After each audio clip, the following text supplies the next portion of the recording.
Assalamualaikum warahmatullahi wabarakatuh. Bismillahirrahmanirrahim. Innal hamdalillah nahmaduhu wa nasta'inuhu wa nastaghfiruh. Wa na'udzu billahi min syururi anfusina wa min sayyiati a'malina. May yahdihillahu fala mudhillalah wa may yudlil fala hadiyalah. Ashhadu an la ilaha illallah wahdahu la syarika lah wa ashhadu anna Muhammadan abduhu wa rasuluh. Allahumma salli ala sayyidina Muhammad wa ala ali sayyidina Muhammad. Rabbi yasir wa la tu'assir, Rabbi tammim bil khair. Rabbi shrah li sadri wa yassir li amri wahlul 'uqdatam min lisani yafqahu qawli. Allahumma aftah alaina hikmataka wanshur alaina min khazaini rahmatika ya arhamar rahimin. Wallahu allazi la ilaha illa huwa alimul ghaibi wa syahadah huwa rahmanur rahim. Wallahu allazi la ilaha illa huwa al-malikul quddus al-malikul quddus as-salamul mu'minul muhaiminul azizul jabbarul mutakabbir. Subhanallahi amma yushrikun. Wallahul khaliqul bari'ul musawwiru lahul asma'ul husna yusabbihu lahu ma fis samawati wal ard wa huwal azizul hakim. Wala hawla wala quwwata illa billahil aliyyil azim. Wala manja minallah illa ilaihi, amma ba'd. Ayyuhal mu'minun ittaqullah usikum wa iyaya bittaqwallah faqad fazal muttaqun. Sidang jemaah yang dimuliakan Allah Subhanahu wa taala, mudah-mudahan kita semua tergolong dalam golongan hamba-hamba yang benar-benar bersyukur. Amin ya rabbal alamin. Alhamdulillah summa alhamdulillah ala kulli ni'mah. Alhamdulillah ala kulli hal. Pertama mula dan selama-lamanya merafakkan setinggi-tinggi syukur kehadrat Allah Azza wa Jalla. Hal keadaan ini adalah mudah-mudahan mencapailah kita kedudukan hamba yang benar-benar bersyukur kerana Allah Subhanahu wa taala itu telah menyatakan dalam Al-Quran, dalam sifat bila dinisbahkan dengan syukur ini, telah pun Allah nyatakan bilangannya sedikit. Walaupun tidak disebut dengan kuantiti berapa bilangan yang spesifik, namun dalam kumpulan yang qalil, sedikit. Bila sebut sedikit, ini satu perkara yang mesti kita kena peringatkan, kita kena perhalusi, kita kena beri perhatian, kerana ia satu suasana atau keadaan yang membuatkan kita hari ini, meletakkan kita dalam keadaan yang sebaliknya. Kalau kita tidak berjaya mencapai martabat syukur, dia akan menjadi martabat kufur. Dia tidak ada istilah tak berapa bersyukur. Dia sama ada syukur atau kufur. Tinggal lagi kufur dalam konteks kufur yang jali, yang nyata, yang kabir, yang besar, sebagaimana yang telah dilakukan oleh iblis. Iblis ini kufur yang membawa kepada kafir. Kufur yang membawa kepada kafir. Kana minal kafirin. Adapun kufur yang kecil, asghar ataupun yang tersembunyi, itu membawa pada kerosakan sudut amalan yang kita lakukan. Iman yang telah kita Allah berikan itu boleh jadi rosak. Bila rosak ni, bermaksud dia tidak boleh mencapai tahapan maksimum, iaitu nikmat. Ibarat kita ni, kalau tekak kita ada sakit. Tekak tu ada, rasa tu ada, tapi sakit. Bila sakit tu, jadi dia tidak boleh menikmati lah. Kalau langsung tak ada, langsung mati lah, tak ada rasa apa. Jadi macam mana pun keadaan, mestilah letak dalam keadaan diri kita syukur. Mohon kepada Allah Ta'ala. Syukur ini bukan datang dengan tiba-tiba, ia mesti datang dengan penghayatan. Itulah Nabi SAW mengajarkan kita doa yang ringkas.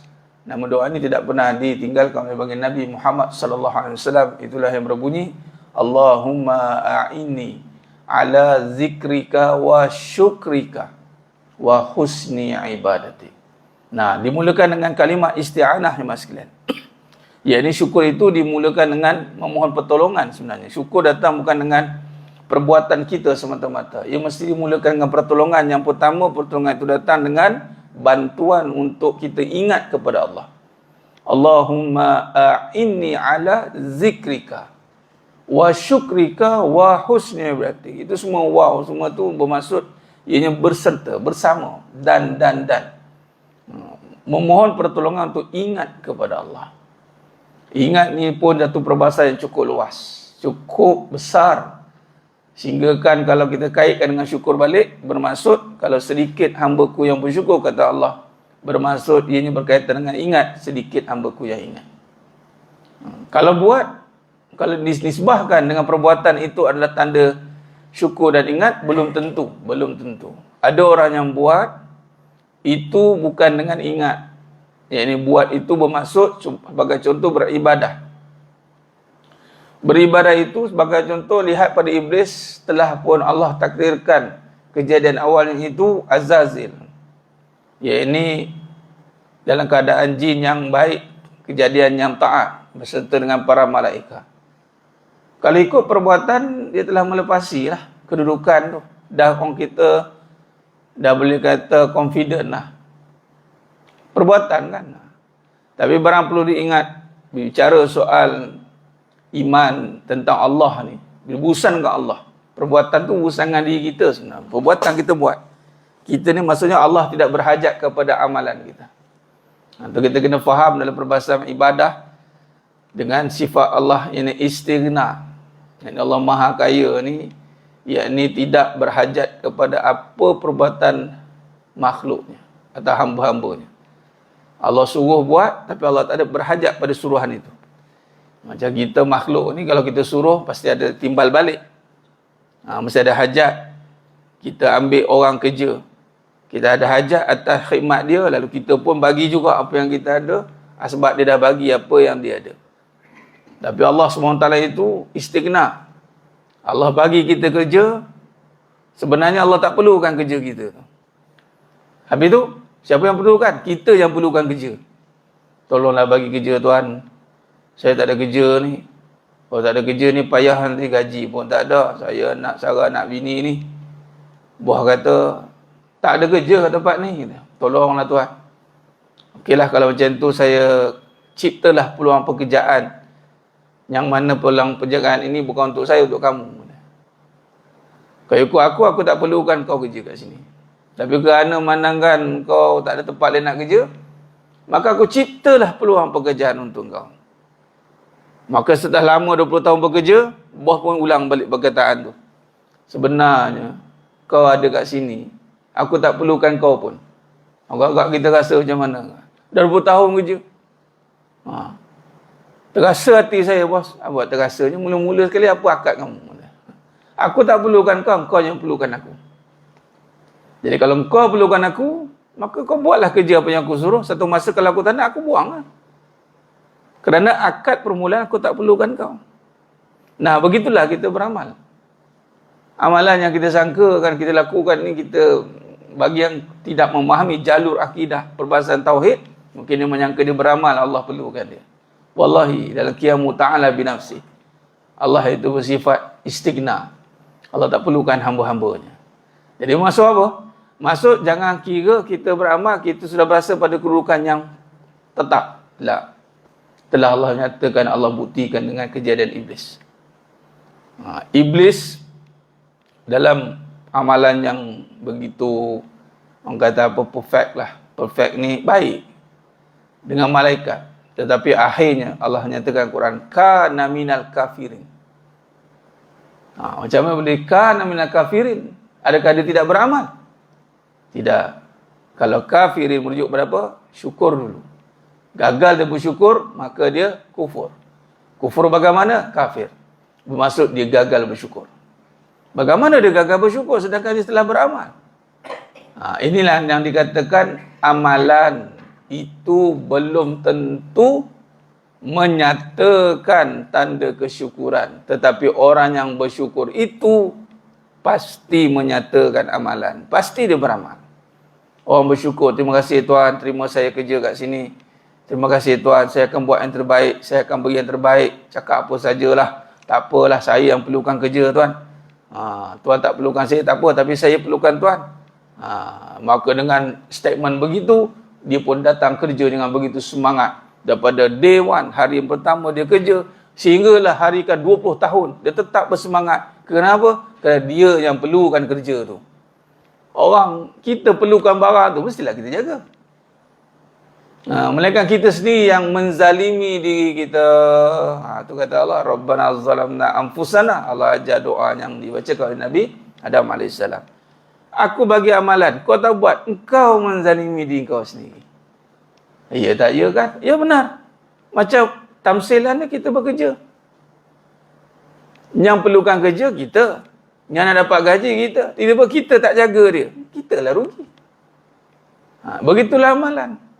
Nah, maka di saat orang yang benar bersyukur itu, kalau dia berterima kasih, apa yang akan berlaku? Wa husni ibadati. Ibadah ni makin TikTok. Nah, makin dia tak ada istilah tawar, makin lemah, makin malas. Once sekali dia touch, ibarat consider soul, pegang, tak lepas. Sekali dia dapat satu amalan, terutama dalam konteks dia mengenal, lalu dia beramal. Maka amalan dia pasti akan membawa kepada istiqamah. Summastaqim. Amantu billah, summastaqim. Sebab itu jemaah yang muliakan Allah SWT penumpuan. Dalam konteks amalan ni, bermaksud dia bukan spesifik satu. Tetapi kita berusaha untuk apa pun saja yang kita lakukan, kita akan buat yang terbaik. Itu maksud dia. Apa saja amalan yang Allah hadiahkan. Saya namakan amalan ni hadiah. Sebab amalan ni satu anugerah besar. Apa saja, bukannya atas kita tiba-tiba dapat. Dia adalah anugerah. Siapa yang melihat setiap satu perkara itu adalah satu anugerah, pasti dia akan menghargainya dengan terbaik. Nah, macam kerja tadilah. Dalam kerja tadi, yakni diberikan peluang pekerjaan, maka kita akan menghargai pekerjaan itu dengan sebaik-baiknya. Apatah lagi pekerjaan itu mempunyai ranking yang tinggi, mempunyai bonus yang banyak, gaji yang besar, pasti dia akan jaga. Sayang, jangan berhenti. Sekarang kau susah nanti. Dah elok-elok kerja, tempat tinggi, gaji besar, bonus, royalty semua ada, kau berhenti. Amalan itu satu pekerjaan. Bonus besar, gaji besar, memberikan satu kita keselamatan, ketetapan, semua ganjaran ada. Itu masuk dia. Masuk kata, kita pasti akan hargai setiap amalan tersebut. Nah, itu semuanya datang dengan apa jemaah sekalian? Dengan penghayatan, kesedaran yang mana ianya mesti diperhalusi di dalam kehidupan. Maka disitulah dalam perbahasan hakikat kehidupan yang kita sedang bincangkan ini. Maka di situ kita melihat bagaimana kita boleh membincangkan kembali hal keadaan tadi. Biasa orang kata begini, kita kena bersyukurlah tuan-tuan, ya. Yang kita baca, kita kena bersyukurlah. Apa yang ada kita bersyukur. Tapi pada masa sama, kita tidak menghayati syukur itu. Walau syukur itu sedikit. Maknanya bukan perbahasan yang mudah. Susah. Bila susah, beri perhatian, beri tumpuan. Bagaimana nak beri tumpuan? Dia kena ada satu pentafsiran yang mendalam. Dia kena mendalam, jemaah sekalian. Sebab apa? Sebab Nabi SAW telah pun menyatakan dalam hadis, namanya hadis yang dijadikan doa untuk kita baca sebelum bagi salam, yakni minta lindung daripada azabi jahannam wa azabil qabr wa fitnatil mahya wal mamat. Fitnah mahya dalam kehidupan ni jemaah sekalian. Kenapa kita kena bincangkan kehidupan? Kerana sekali saya ulangkan perkara ini. Kehidupan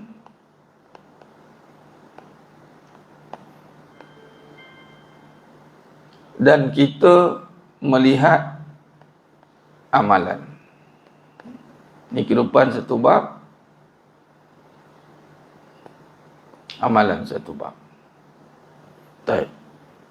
Saya ambil contoh amalan, kita ambil yang paling tinggi, yang menjadi tiang kepada seluruh amalan, itu solat. Nabi SAW menyatakan bahawasanya, dan doa tadi apa? Fitnah mahya, ini kehidupan. Di sini berlindung daripada fitnah.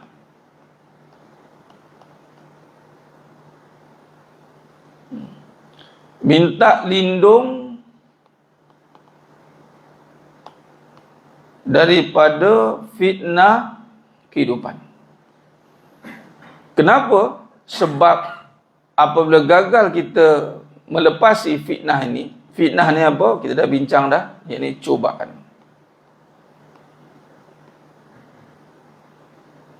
Cobaan itu terdiri pada baik, buruk dan baik. Ini dalam surah Al-Anbiya ada ayat 35. Kullu nafsin za'iqatul maut wa lanabluukum bisyarri wal khairi fitnah wa ilaina turja'un. Setiap yang bernyawa pasti akan mati, dan setiap kamu akan dicuba, diuji dengan cobaan buruk dan baik. Ada buruk dan baik itu cobaan. Bila gagal kita menjawab cobaan ini, dia akan pergi kepada amalan. Dia akan merosakkan amalan. Dalam konteks, sebagai contoh, dalam bab amalan ini ada perbahasan sah, batal. Baik, ini dalam perbahasan fikih. Ni kita boleh nampak lah sah batal ni. Dan rukun yang 13 sebagai contoh solat, itu boleh nampak. Kurang satu, batal semua. Rukun kan. Dalam perbahasan yang seterusnya, ini mesti dilalui terlebih dahulu. Kemudian, setelah kita faham dalam perbahasan sah atau batal ini, maka datang perbahasan yang seterusnya, diterima atau tidak. Ditolak. Diterima atau ditolak. Dan sudah pasti apabila diterima, mesti bermula dengan sah dululah. Sah itu memenuhi syarat fikihnya. Syariatnya kena selesai dulu. Nah, diterima atau ditolak ini akan tergantung pula pada perbahasan tentang bagaimana dia melihat tentang iman. Mana kata sudah pastilah orang yang solat itu orang yang beriman, tapi belum tentu. Belum tentu. Sebab apa? Sebab ada perbahasan. Ada perbahasan yang dinamakan dalam solat ini, kalau kita lihat perbahasan yang pertama, orang yang lalai dalam, yakni lalai pada, minta maaf, lalai pada mengerjakan solatnya. Yakni kita akan nampak kat mana datang di perbahasan ni. Lalai pada mengerjakan atau melakukan solat. Bermaksud, katalah subuh nak masuk ke zuhur, panjang ni. Dia punya lalai dia tu, sampai tengok-tengok zuhur, nak habis lah. Ini perbahasan lalai. Sibuk. Sibuk pada apa ni? Kehidupan. Nampak kat situ. Dia bukan fi solah. Fi solah tu sedang dalam. Kalau an solatin sahun, bermaksud nak masuk ke solat itu ada kekangan dia, menyebabkan dia solat sampai waktunya haram. Contoh. Atau dia langsung tak solat. Tuan. Boleh jadi dia dah solat, dia dah melepasi, dia tidak masuk dalam golongan yang lalai, dia solat tidak sampai waktu yang haram, dan dia ada masa, dan waktu solat kita panjang. Panjang ni pun satu bab juga. Setengah orang dia ambil peluang panjang tu, dia melambat-lambatkan tanpa uzur syar'i. Itu pun tidak boleh. Katalah dia ambil yang istilah okey, yang dia melepasi syaratnya ini dari segi rukhsah yang dibenarkan, selagi mana perkara itu tidak berlanggar dengan perkara yang haram, yang bertemu dengan haram. Sebagai contoh meraihkan tetamu, kan, ataupun dia dalam keadaan sakit, atau dalam perjalanan, ataupun banyak halangan-halangan yang dia tak boleh nak punctual. Mesti ada reason kan. Kata dia tidak melepasi, dia tidak duduk pada lalai ni. Yang kedua ni lagi bahaya. Apa dia? Ra'un. Riak.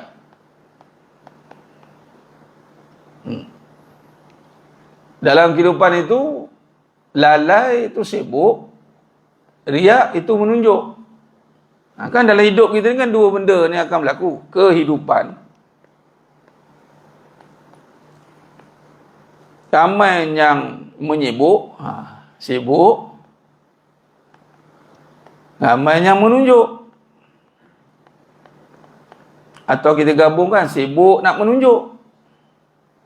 Tak mana sibuk tu? Lalai tadi, lalai. Nak bahaskan ni. Menunjuk. Solat dia.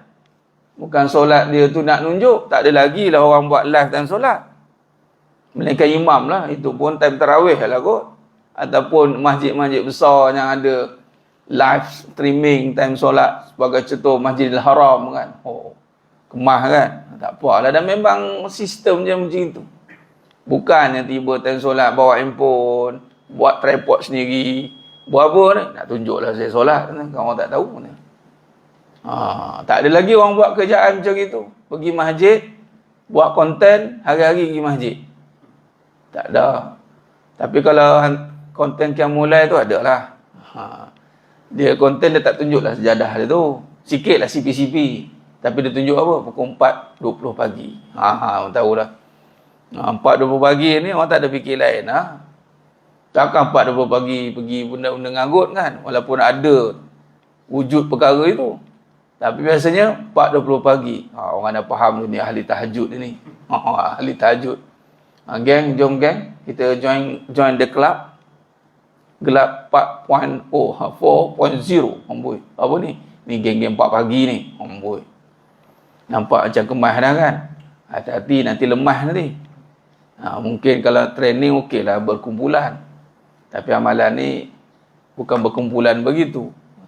Ada orang share akaun dalam satu grup. Share. Akaun kau ada berapa dalam akaun? Jom kita share buat satu grup. Masing-masing share. Akaun ada berapa? Ada berani? Mana boleh Ustaz? Satu, nanti kau orang tahulah saya ada banyak duit, malu nanti orang minta. Yang kedua, malulah orang tahu saya tak ada duit. Sama ada salah satu lah.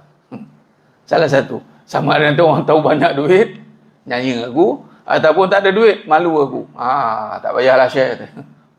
Dah tu, dah amalan, share pula. Dah solat doa, dah. Dah solat tahajud, dah. Setakat ni done. Setakat ni done.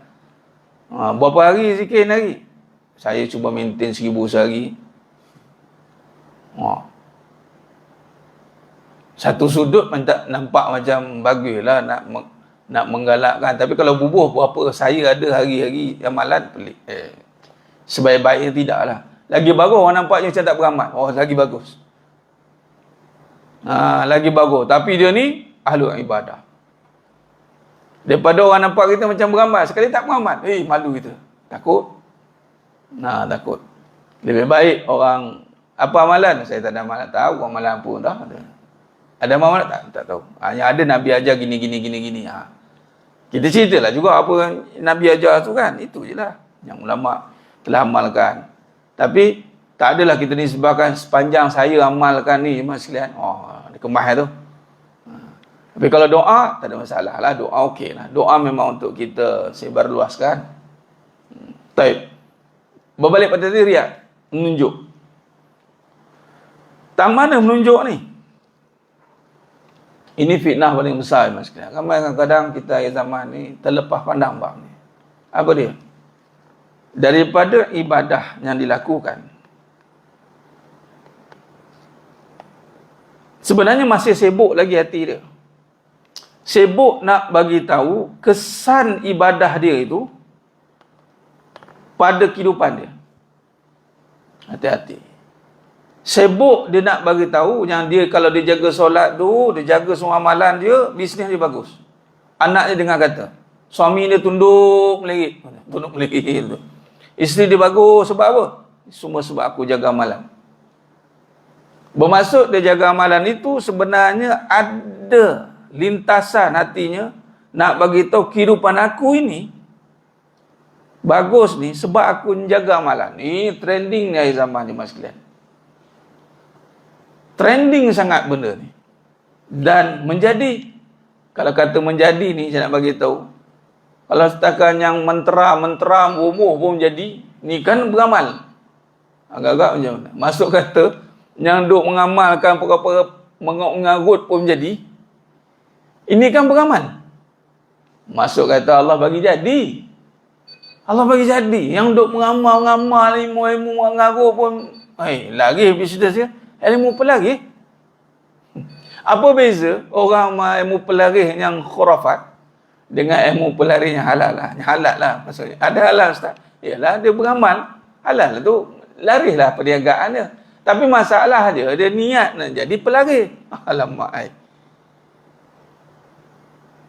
Dia beramal tu cantik. Dan memanglah kesan daripada amal. Dia ada, Allah maha kaya je mas sekalian. Kayanya Allah Ta'ala ini dah lah tak berhajat pada kita. Tak perlukan kita. Tapi Allah bagi keperluan kita. Keperluan kita tu duniawi, ukhrawi Allah siapkan. Dunia, beramal, sekian, dapat benda. Noh, ambil duit ni, pakai. Tak cukup tentu, aku bagi pahala. Pahala ni pula, bagi kesan kepada duit kau tu. Bagi lancar semuanya. Nampak tidak? Makna kata, memang setiap amalan tu ada ganjaran dia. Tersedia. Rezeki sudah pasti. Apa pun amalan dilakukan, itu memang Allah yakin. Sebab apa?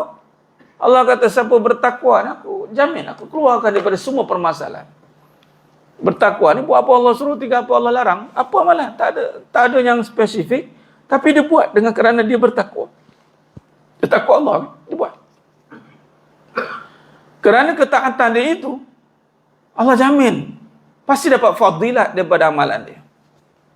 Tapi masalahnya, ini kata ni, minta lindung Nabi kata.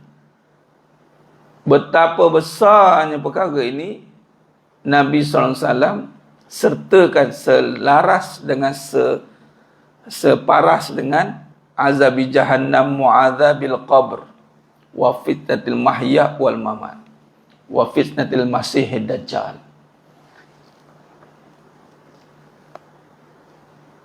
Azab jahannam, azab kubur, dua-dua ni tak boleh buat bincang ni mas kan. Ini bukan kecil-kecil anak cerita ni. Sebab apa? Melibatkan apa? Kekal ni. Maknanya berat kan? Berat. Dalam azab jahannam mu'adzabil qabr, itu berserta dengan cobaan hidup, kehidupan. Cobaan kehidupan ini berserta dengan kematian. Kematian ini pun berat, sakarat kan. Bukan mudah. Waktu sakarat ni pula nanti, yang bahayanya iblis datang menyerupai kebaikan. Menyerupai kebaikan dalam rupa mak, jadi ayah. Suruh keluar agama. Berat. Ini bukan cerita main-main. 30 tahun, 40 tahun beramal. Tiba-tiba sesaat sakarat, Allahu Akbar, hilang 40 tahun. Ini pembahasan yang berat. Berat lagi apa? Juga tentang Dajjal. Dalam jahannam, kubur, mati, Dajjal, semua orang akan take note. Kenapa dalam cubaan kehidupan orang tak tekankan? Walhal ni mas sekalian, cuba kita perhati. Hari ini kita cuba perhati hakikat kehidupan dalam konteks buat syukur, buat cubaan. Kita telah membincangkan, cuma sudut pandang kita nak tengok pagi ni. Daripada cubaan kehidupan itulah sebenarnya kalau ikut susunan dia pergi macam mana? Dia pergi macam ni. Ke atas, ke bawah, ke kiri. Dia anchor. Kalau gagal kehidupan, mestilah gagal mati hidup. Bahasa ni gini, dalam tagline yang saya buat, indahkan matimu, indahlah hidupmu. Dia bukan indahkan hidup ni. Sebenarnya kehidupan ni akan efek pada kematian. Bermaksud, kita kalau terbalikkan, kehidupan yang baik, itu kematian yang baik. Kata Nabi kata. Masuk kata kat situ kehidupan ni. KPI dia. Kematian itu, dia nisbah pada cara kita hidup. Ramai orang persiapkan kehidupan yang senang, tapi tidak mempersiapkan mati yang senang. Tapi kalau terbalik kan, kalau dia mempersiapkan mati yang senang, pasti kehidupan dia akan buat yang terbaik. Yang terbalik. Biasa kan hidup senang. Jarang macam nak mati senang tu. Alah. Tu ceritanya jangan cerita mati senang ni semua orang. Dia macam tidak jadikan dia sebagai benda yang realistik. Kalau nak mati senang, hidup kena betul-betul. Dia sebab dia berkaitan tu. Dan daripada kehidupan ni, lulus atau gagal itu memberi kesan tak pada siksaan. Dia akan bagi efek pada jahannam, mu'adzabil qabr. Okey, apa kaitan dengan Dajjal? Sama juga. Dia akan beri kesan kepada azab jahannam dan kematian. Dan Dajjal datang. Bunyi dia kan kita dok faham, mungkin segelintir, sebilangan dok faham. Faham Dajjal ni datang macam hantu. Hantu datang, mungkin setengah orang tu jangan salah faham dia tanya. Ni macam hantu ke sihir ke? Sihir tu hantu ke? Dia faham hantu, sihir dia hantu dia. Dajjal sihir dia. Bukan sihir sebagaimana yang kena rasuk, kacau-kacau, berguling-guling tu. Sihir Dajjal lain. Sihir Dajjal dia bermain dengan kehidupan. Susah dan senang. Baik dan buruk. Dajjal ni dia akan kacau balik hidup kita ni. Apa yang dia nak kacau? Akidah. Dia kata nak senang ni tak semestinya dengan Allah. Yelah Allah juga. Tapi kalau nak senang ni aku boleh bagi juga. Allah dah lantik aku untuk bagi kau senang. Kau tadi apa? Tak ada makan ke? Aku boleh bagi kau makan. Padi mati, aku boleh hidupkan padi. Dalam akaun kosong ke? Aku boleh bagi banyak duit dalam akaun. Tapi dengan syarat, tunduk ke aku. Main kehidupan. Sihir dunia. Lagi besar masnya. Sihir dunia ni kita terpukau dengan dunia. Skamer paling besar ni dunia lah. Belum orang kata skamer kena tipu ni. Skamer kena tipu. Skamer ni tipu duit. Rugi. Okey? Satu sudut betul. Tapi tidakkah kita rasa tertipu daripada duit rugi juga? Apa dia? Tak jadi pahala. Tak rasa rugi ke? Tak ada. Orang tak rasa rugi pun. Orang rasa hilang duit rugi. Dia betul rugi. Tapi orang beriman tak rugi. Sebab apa? Bila dia sebut inna lillahi wa inna ilaihi rajiun, istirja' kan. Banyak duit hilang. Banyak. Kena kawan dia pula. Alhamdulillah lah. Apa alhamdulillah pula? Kau redha tak? Redha. Alhamdulillah. Kau nak cari duit, nak cari sebab apa cari duit? Sebab nak pahala. Jadi pahala lah duit kau yang hilang tu. Pula dah je. Tu. Istirja. Bukankah nak ada duit sebab nak ada pahala? Patutnya kan? Rupanya dia nak ada duit dia bukan nak ada pahala. Rupanya dia nak ada duit dia bukan nak ada pahala. Patutnya kalau dah hilang tu orang beriman tak rugi ya. Maksudnya kata walaupun hilang kan tipu, walaupun sakitku di sini kan sakit. Tapi bila dia kenang balik, apa tujuan aku nak duit Aku tujuan nak duit, nak pahala. Okey, sekarang jadikanlah duit tu pahala. Macam mana? Redha dan istirja' lah. Inna lillahi wa inna ilaihi raji'un. Ya Allah, mudah-mudahan kau gantikan aku yang terbaik. Apa yang terbaik? Pahala. Kalaulah katalah 1,000 lah 1,000. Belum tentu 1,000 tu jadi pahala. Bila hilang Allah uji macam tu, redha, kemudian doa pada Allah, terima dengan baik, 1,000 Allah ganti jadi pahala. Pahala ni 1,000 kali 10 gandaan. Kita ingat ada duit-duit dia untung dah. Skema paling besar. Ni Dajjal, dia akan buat kerja macam ni. Dia akan scam kita. Kau-kau ni ayat scam. Ada anak tak dididik, ada isteri tak dibimbing, ada suami tidak ditaati, ada duit tidak disedekah infak, ada kehidupan tidak digunakan untuk akhirat. Dia scam A to Z. Yang paling dahsyat dia scam, hidup ini ada dengan kau, bukan dengan Allah. Allah ni dalam amal kau je. Ataupun kau pergunakan Allah untuk hidup kau senang. Tadi kau dagangkanlah amalan kau. Kau nak hidup senang, kau duha lah banyak-banyak. Kau nak hidup senang, kau bayar infak tu. Oi, untung tu infak katanya. Tolong orang nanti kau senang katanya. Semua ke dunia. Itu kepada Dajjal mata satu tu. Semua bubuh ke dunia. Buat baik dia, dunia dapat apa? Buat baik dia, dunia dapat apa? Kalau kita tengok, kalau istilah kebaikan ni, Sayyidina Abu Bakar Siddiq radhiyallahu anhu infakkan, tinggal apa mas kan? Kisah ni masyhur, tinggal apa? Allah dan Rasul. Ada tak riwayat? Wallahu alam, kalau saya salah betulkan. Ada tak riwayat kita dengar harta Sayyidina Abu Bakar Siddiq radhiyallahu anhu semakin berganda-ganda? Ke habis dah?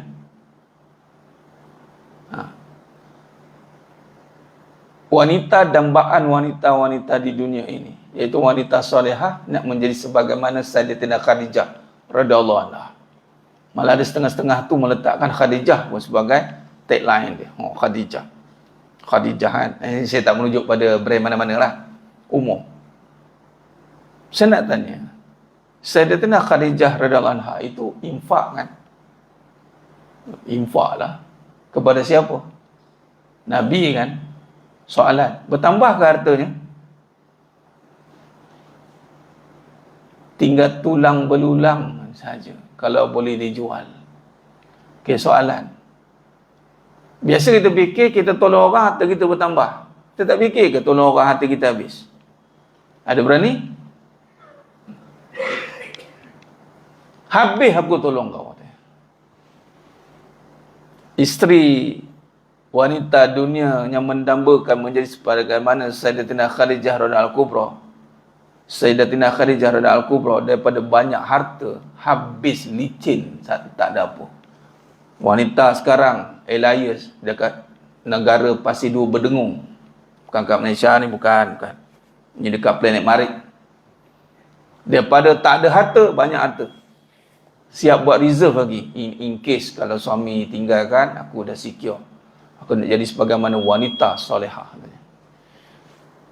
Kebaikan ini bukan kebendaan. Tapi hari ini Dajjal berjaya mendajalkan kita. Berjaya diperdajalkan. Apa dia? Itulah. Sikit-sikit dia alih ke dunia. Sikit-sikit dia alih ke dunia. Akhirat juga. Kalaupun ke dunia akhirat, dia bagi dua. Dia bagi dua maksudnya, pahala-pahala juga, dunia-dunia juga. Walhal, semua jadi pahala, kenalah. Ni pemikiran ni. Tuan-tuan ada duit 1 kilo emas. Sekarang berapa ke kak? Sekilo 38,000. 380,000 ya, 1 gram kan. 1 gram 380, kalau 1 kilo 380,000. Okay. Ada 380,000 nak dapatkan sekilo emas. Nak bayar separuh ke bayar semua? Semana boleh separuh? Separuh tak dapat 1 kilo emas. Saya nak 1 kilo emas. Okey. Trade dia 380,000. You bagi 380,000, saya bagi 1 kilo emas. Begitulah apabila bicara soal pahala. Harta. Bahasanya, pahala ini ibarat emas kita ni. Nak bagi semua ke bagi semua separuh? Bagi semua separuh maksud kata apa? Semua ni bukan habis dalam akaun kita semua bagi. Masuk kata niat kita, duit yang kita ada kat dalam simpanan kita ke, yang kita infak kat tabung ke, make sure tak ada istilah, oh yang dalam kad aku ni bukan pahala, yang dalam tabung tu pahala. Boleh ke Islam macam itu?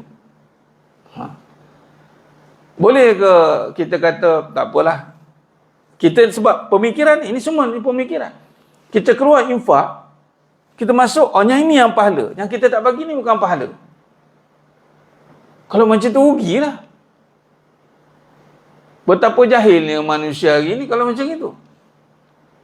Atau yang kita bagi pahala, yang ini pun nak buat pahala juga ni. Nak sara anak bini, nak tolong orang sana, nak tolong orang sini, dan semua nak jadikan pahala ni. Sebenarnya harta yang ada pada saya ini bukan harta semata-mata, ianya pahala untuk saya. Maksud kata dia kena ada ilmu atas pengurusan harta dia agar pastikan harta jadi pahala. Tapi Dajjal berjaya mendajalkan kita. Dia akan buat harta kita ni nampak harta, tak nampak pahala. Sebab tu kena minta tolong Allah agar kita ingat Allah. Kalau kita ingat Allah, kita akan ingat pahala. Ingat Allah, Allah bagi aku duit ni, asal aku tak ada duit. Aku dah kenal Allah. Aku asal tak ada. Aku balik nanti kepada Allah. Allah nak tengok aku ada duit ke aku ada pahala. Khalas. Perbincangan macam itu pun dah paling ringkas dah. Allah nak tengok kita banyak duit ke kita banyak pahala. Baik, banyak pahala. Okay, banyak pahala ni dengan ganjaran yang Allah bagilah. Melalui apa? Ada masa jadikan pahala. Ada harta jadikan pahala. Ada anak jadikan pahala. Ada suami jadikan pahala. Tapi terbalik mas sekalian. Ini dalam Quran ada surah Al-Hadid ayat 20. Allah kata apa? Hati-hati. I'lamu annamal hayatud dunya la'ibun wa lahun. Ketahuilah dunia itu adalah permainan dan seni gurau. Yang mana nak berbangga-bangga dengan banyaknya harta dan banyaknya anak. Banyaknya anak termasuk dengan isteri. Di cerita pasal anak, isteri kadang-kadang orang tanya, anak berapa orang? Ceritalah 10. Isteri 3. Oh 3. Contohlah kan. Oh 3. Ada seorang tu anak 10, isteri 3. Alhamdulillah. Menang saya lagi. Oh tu haji tu pula. Menang tu haji tu. Isteri saya seorang, anak 14. Menang kat dia juga katanya. Isteri seorang, anak 14 katanya. Dalam hati saya, Allah, risaunya lah. Kenapa nak dibanggakan anak yang ramai? Kenapa nak disedihkan tiada anak? Ada dalam Quran Allah nyatakan. Surah Al-Hadid ayat 20. Hati-hati dengan yang banyak. Banyak bukan memasuk kita ada kelebihan. Silap hari bulan. Salah percaturan. Ke dalam kita. Sebab tu Nabi Sulaiman dah ajar dah. Haza min fadli Rabbi. Ini adalah kurniaan daripada Rabb. Linabluwani, untuk menguji aku. Uji, anak ramai pun ujian, tak ada anak pun ujian. Ujian apa? Ingat Allah tidak? Allahnya ada kan ataupun ada dengan usaha kita? Ada orang nampak ada dengan usaha dia, tidak dengan Allah ada kan. Jadi sedang jemaah yang muliakan Allah SWT. Sebab itu kesimpulan kita pada pagi yang penuh barakah ni, kita lihat balik ni tertib kehidupan tadi. Bila kita pergi pada tadi siddiq tadi, adalah siddiq membongkar kebenaran dan membenarkan. Jadi siddiq kita benar tadi. Kita bincang balik apa sebenarnya perbincangan kehidupan. Kita rujuk pada Quran dan hadis. Pada perbahasan para ulama kita lihat. Dan bila kata siddiq ni, dia punya tertib kehidupan yang kita nak tumpukan. Bila sebut tadi, bila kita sebut bahawa kehidupan ini dia menjadi perkara anchor nanti. Dan dia memang akan, ni nampak. Kehidupan ni duduk atas, amalan duduk bawah. Orang boleh tinggalkan amalan tapi tidak akan tinggalkan kehidupan. Amalan dulu rajin, katalah datang awal. Tapi sebab kehidupan mula dah sibuk, dah tak datang awal dah solat. Bagai contoh. Ni kisah benar. Seorang jemaah AJK tu jumpa bincang, ustaz nak risau. Sahabat kita juga, nak apa? Dulu time susah, rajin juga ustaz datang. Tapi bila dah senang je lah. Kita bukan kata apa ustaz, tapi kita risau lah. Bagus. Pertama risau sahabat tu bagus lah, doa dengan dia. Time susah boleh pula. Time senang, itu tadi. Time susah, berhajat kita kepada Allah. Time senang, dia tak berhajat dah. Sedangkan kita berhajat setiap masa, susah senang. Ini kehidupan akan henyak amalan. Orang tak akan tinggalkan kehidupan. Kalau tinggalkan kehidupan, mati. Amalan boleh apa orang tinggalkan. Hati-hati. Sebab tu kehidupan ni besar cerita, dia boleh henyak amalan kita atau kehidupan tu boleh membuat amalan kita semakin berkualiti. Sebab tu mula-mula sekali ditekan tentang kehidupan. Kehidupan Dan dia berkaitan dengan amalan. Daripada amalan tu juga sebenarnya akan mencerminkan kehidupan tu balik. Amalan tu boleh cerminkan balik kehidupan. Sebagai contoh solat. Ni solat. Kita bincang tadi. Sebab riak kan menunjuk. Sampai kita bawa pada perbahasan dunia tadi. Dunia ni memang sifat dia menunjuk. Siapa kata? Allah kata. Tak kisahlah. Kalau orang kata bukan nak menunjuk, tak ada. Allah kata memang nak menunjuk. Cara tak nak menunjuk, kena nampak dunia ni sebagai cubaan. Kalau tak nampak dunia sebagai cubaan, maka dia akan nampak untuk menunjuk.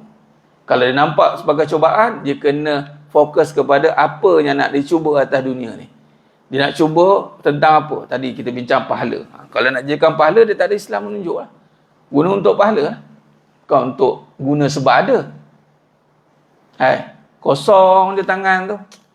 Kena ada lah ustaz, surat benar, seutas ke apa ke, surat dua ke. Kalau boleh yang besar macam lengan jam ustaz pakai tu kan, kalau boleh kan. Sebab apa? Kita dah meniaga lama, takkanlah tak ada. Kau orang kata miskin lah pula. Kau orang kata miskin lah pula. Nak pakai lah. Tapi yang lebih parah, kepada orang perempuan hati-hati. Saya selalu nak nasihatkan.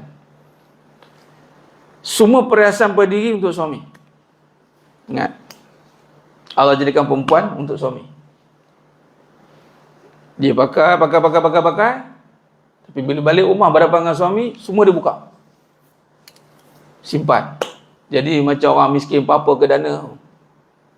Baju-baju cantik semua disimpan. Yang pakai mana? Alah dah biasa tengok abang ni. Alah berkira ke kita kata.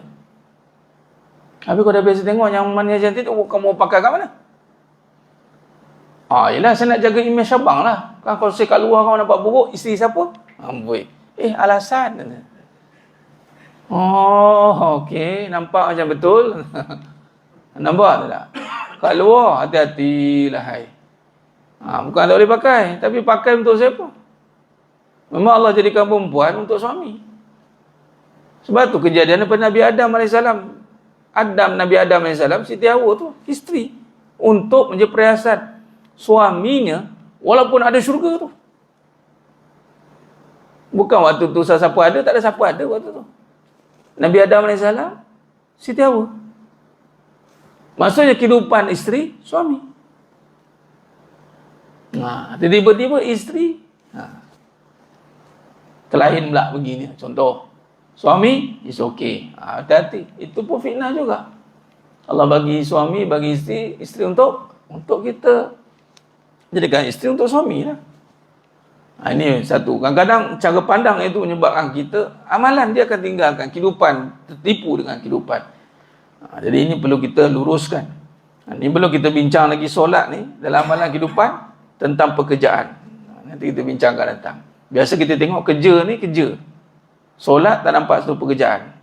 Semalam saya bincang dalam bab perbahasan Lisanul Haq di seksyen 27. Saya bincang detail tentang solat ni. Kesimpulan, kita kerja dapat duit.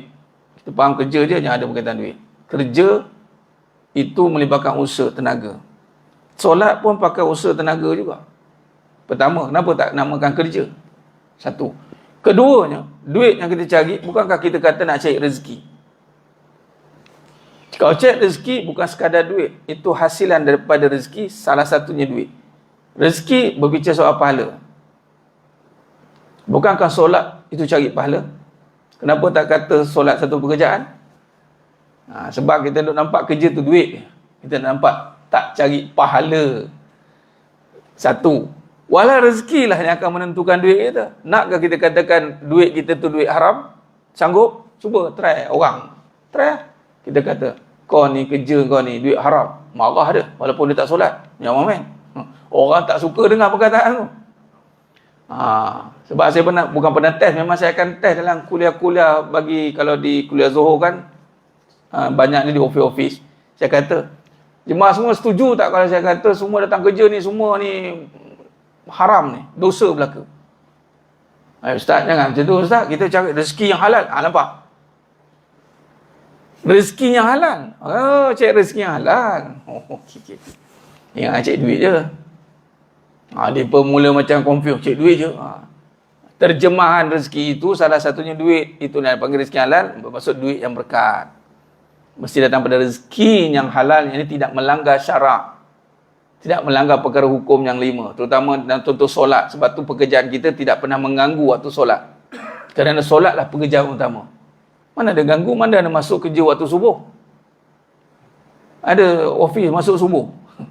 Ada kalau bos dan imam. Bos dan imam, staff semua masuk waktu subuh. Dia make sure staff semua solat subuh. Tak ada, semua waktu masuk pukul 7.30, pukul 8. Cuma mengganggulah waktu solat ni. Solat pula yang mengganggu. Sebab nak masuk pukul 8.30, terganggu waktu solat. Walhal solat tak pernah mengganggu masuk waktu kerja kita. Maksudnya tak adalah waktu solat dengan waktu kerja. Sebab apa? Sebab ada kerja lebih utama solat tu. Zuhur pukul 1, sekarang 1:05. Still awal, kita rehat pukul 12.30. Tak kacau pun waktu zuhur. Asar lah sikit, asar. Itu pun balik dah. Maghrib lagi lah. Tak ganggu maghrib kan? Tak boleh pun kerja utama. Isyak lagi lah tak kacau. Ke mana pergi tak paskat. Kita pun marah, datang lewat kerja lambat. Marah kan? First time datang kerja lambat. 30 tahun kerja, lambat dia datang. Agak-agak bos cakap apa? Bukan 30 tahun. Hari pertama tu pun dah lambat 30 minit, aku fired dah. Solat satu pekerjaan, asyik lambat dia. Tak kerja. Sebab dia tak tengok solat tu pekerjaan. It's okay lah lambat. Cuba kalau dia nampak tu pekerjaan. Ni cara pandang dia. Dan memang solat tu pekerjaan. Ini cara kita lihat amalan dan kehidupan. Cara sudut pandang daripada mana tadi kita bincang? Inilah daripada siddiq, membongkar kebenaran dan membenarkan. Wallahualam, kita akan sambung pada perbahasan akan datang. Maka mudah-mudahan perbahasan hakikat kehidupan ini membantu kita untuk meluruskan kebatilan dalam kehidupan dunia ini, untuk kita jadikan dia perbahasan yang benar dalam arti kata mengakhiratkan dunia. Kita ni nak menguasai dunia ni sebenarnya. Bukan perbincangan kita nak buang dunia, tidak. Kita nak menguasai dunia, yang mana dunia Allah jadikan memang untuk khalifatul fil ard, untuk kita. Tapi bila kita tidak memahami perbahasan dunia dan akhirat dengan jelas melalui perbahasan soft ini, sidik, amanah, fatoran, tabligh, kita bimbang, kita memisah-misahkan dia. Maka termasuklah dalam perbahasan, ini akan datang juga kita bincang, perbahasan konsep pemikiran sekular. Dia memisahkan dunia-dunia, akhirat-akhirat. Ini pun bahaya. Dan banyak lagi fikrah-fikrah yang begini yang akan merosakkan pemikiran. Hanya amalan kita menjadi ibarat buih di lautan. Itu sangat membimbangkan. Banyak nampak buat tapi kosong di dalamnya. Kerana apa? Kerana tiada kefahaman yang benar tentang kehidupan. Wallahualam, kita akan sambung pada perbahasan akan datang. Mohon maaf daripada segala kekurangan, terkasar-kata kurang bicara dalam penyampaian. Hanya Allah Ta'ala sajalah yang mampu menyempurnakan perbahasan kita pada pagi yang penuh barakah ni, sehingga kita bertemu lagi pada siang akan datang.